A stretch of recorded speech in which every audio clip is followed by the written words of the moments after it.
Cuide da sua linguagem porque ela reflete você no mundo.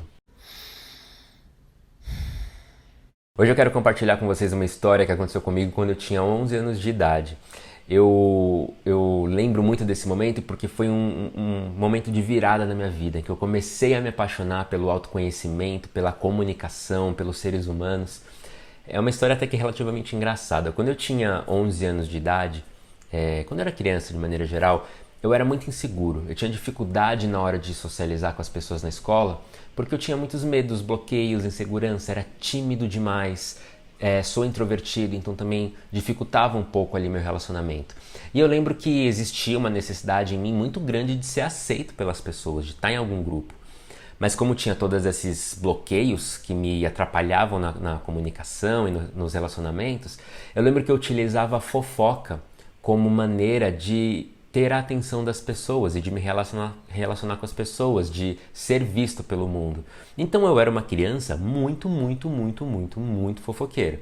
Se você me contasse alguma coisa, em 5 minutos estava todo mundo sabendo. E aí eu lembro que uma vez um coleguinha chegou pra mim, virou e falou assim: Renan, você tá sabendo de tal fofoca que aconteceu? Eu falei, não, me conta. Aquilo era muito importante pra mim, porque era o que eu tinha pra seguir a vida ali, socializando com todo mundo. E aí eu lembro que ele começou a me contar, só que chegou num momento auge da história que ele se deu conta que era eu, e aí ele falou assim, nossa, não, eu não posso te contar, você vai contar pra todo mundo, você é fofoqueiro. Quando eu ouvi ele falar aquilo pra mim, foi um choque muito grande, porque eu sabia que eu fazia fofoca, eu sabia que fofoca não era uma coisa legal, mas ninguém nunca tinha dito pra mim que eu era fofoqueiro. Então eu não sabia que o mundo tinha essa visão a meu respeito. E aí quando ele falou assim, você é fofoqueiro, eu fiquei chateado. Eu falei, nossa, como assim? As pessoas pensam isso de mim? E aí eu fui, enfim, falei, ok, eu ainda quis saber a fofoca, eu falei assim, não, me conta. Eu fui persuasivo, convenci ele, ele me contou. E aí quando ele me contou, eu falei, tá, eu tenho uma escolha agora na minha mão. Ou eu conto pra todo mundo, como eu sempre fiz, essa informação, e era uma grande informação, ou eu mudo a percepção que as pessoas têm ao meu respeito. E aí eu escolhi a segunda opção. Eu falei, quer saber, ninguém vai saber dessa fofoca pela minha boca. A partir de hoje eu sou um túmulo e eu não vou falar mais nada de ninguém pra ninguém. E do dia pra noite eu parei de fofocar, porque eu não queria que as pessoas me vissem como um fofoqueiro. E eu tava, isso era final de ano, era, sei lá, novembro, eu já ia terminar o ano letivo e eu ia mudar de escola no ano seguinte. Então eu falei, legal, é a oportunidade perfeita que eu tenho pra ninguém na outra escola saber que eu sou fofoqueiro. Então eu cheguei na outra escola, já sabendo que eu não ia fazer fofoca de ninguém pra ninguém, e as pessoas, como viram depois de um tempo, óbvio, que eu não falava nada de ninguém pra ninguém, que eu era meio quietinho, elas viram que eu era confiável. Então as pessoas, aos pouquinhos, os poucos relacionamentos que eu consegui ter ali, eu já vou falar por quê, as pessoas me contavam as coisas, porque sabia que eu não ia falar nada de ninguém pra ninguém. Eu passei a ser uma pessoa confiável naquele ambiente social. Mas eu ainda era tímido, inseguro, tinha muitos bloqueios. E aí, sem perceber, aquela energia da fofoca eu canalizei pra mentira. E aí eu passei a ser uma criança muito mentirosa. Porque eu achava que minha vida não era interessante, que eu não era interessante, eu comecei a inventar coisas a meu respeito, inventar mentiras para ter a atenção das pessoas. E óbvio que mais pra frente as pessoas começavam a descobrir essas mentiras e vinham me falar: nossa, como você é mentiroso, tal coisa é assim, você falou isso e na verdade é aquilo. E aí eu comecei a ser visto como mentiroso e aquela mesma sensação bateu em mim. De nossa, o mundo tá me vendo como mentiroso. Isso é ruim, eu não quero que as pessoas tenham essa imagem de mim. E aí eu falei, cara, não vou mais mentir.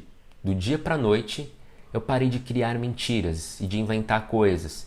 E aí eu passei a ser uma pessoa mais verdadeira. E aí me deu um estalo. Eu falei, cara, eu era fofoqueiro, decidi parar de fazer fofoca, virei confiável. Eu era mentiroso, parei de contar mentiras, passei a ser uma pessoa mais verdadeira. Será que é só eu escolhendo o que eu quero ser, assim eu consigo moldar a forma como o mundo me vê? E aí começou uma busca interna e pessoal minha por analisar meus comportamentos, minha imagem, minhas palavras, as minhas ações, para ter um pouco de controle sobre o que o mundo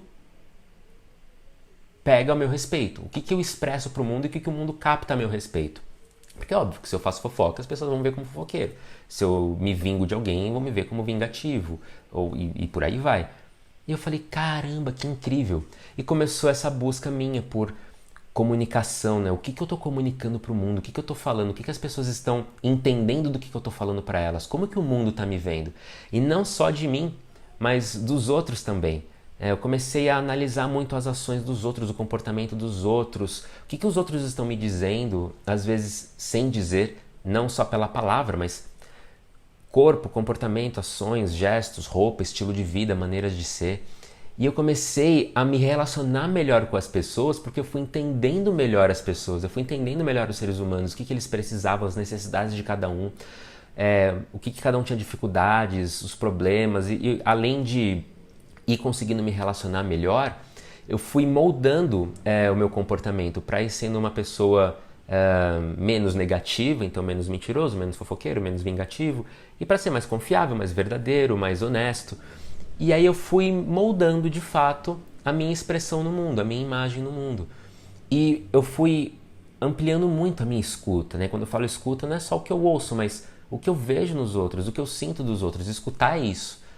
A escuta não começa e termina na nossa audição, ela é muito mais complexa, envolve todo um estado de percepção, sinestésico, que aí vem tato, paladar, olfato, coração, visual e por aí vai. Eu falo disso no meu curso de comunicação, que inclusive está aqui na descrição se você tiver interesse, tem uma aula de escutativa lá. Mas eu comecei a refinar muito essa minha escuta, essa minha forma de me relacionar com o mundo e de me expressar para o mundo também. E aí eu me apaixonei pela comunicação, pelos seres humanos, e provavelmente por isso que depois eu me apaixonei pelo teatro, porque o teatro é isso, relacionamento puro, a gente trabalha com as emoções, com o outro, com conflitos entre personagens, né? Eu falo que o teatro é um laboratório da vida, então eu me apaixonei muito pelo teatro, virei ator. E trabalho com comunicação também, hoje eu estudo psicologia e eu acho que vem muito dessa descoberta que eu fiz lá atrás na minha infância e que eu vim me aprimorando todos esses anos.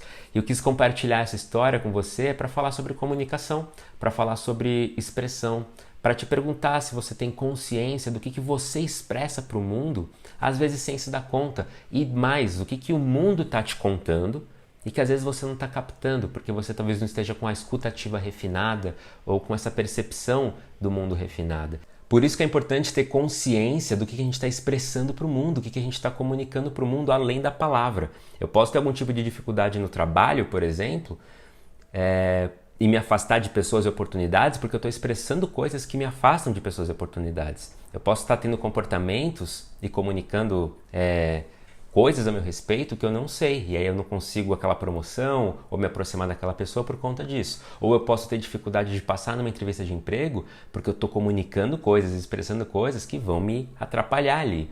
Ou mesmo com família e outros tipos de relacionamento. Então fica aí a provocação, você sabe o que você está comunicando para o mundo além do que você fala? Eu quis compartilhar e quis te provocar para você começar a pensar muito nisso, sobre como que o seu comportamento, suas ações e palavras moldam a forma como o mundo vai perceber você. As suas atitudes contam muito sobre você no mundo, então fica a reflexão. Se esse vídeo fez sentido para você, te ajudou, te deu algum insight ou te fez refletir um pouquinho sobre a forma como você se comporta e se expressa no mundo, me conta aqui embaixo que vai ser muito legal compartilhar com vocês essas experiências. Lembrando que para ser parceiro do canal é super fácil, é só você se inscrever e deixar seu like, porque assim você me estimula a continuar criando conteúdo para cá, tá bom? Muito obrigado e a gente se vê no próximo vídeo.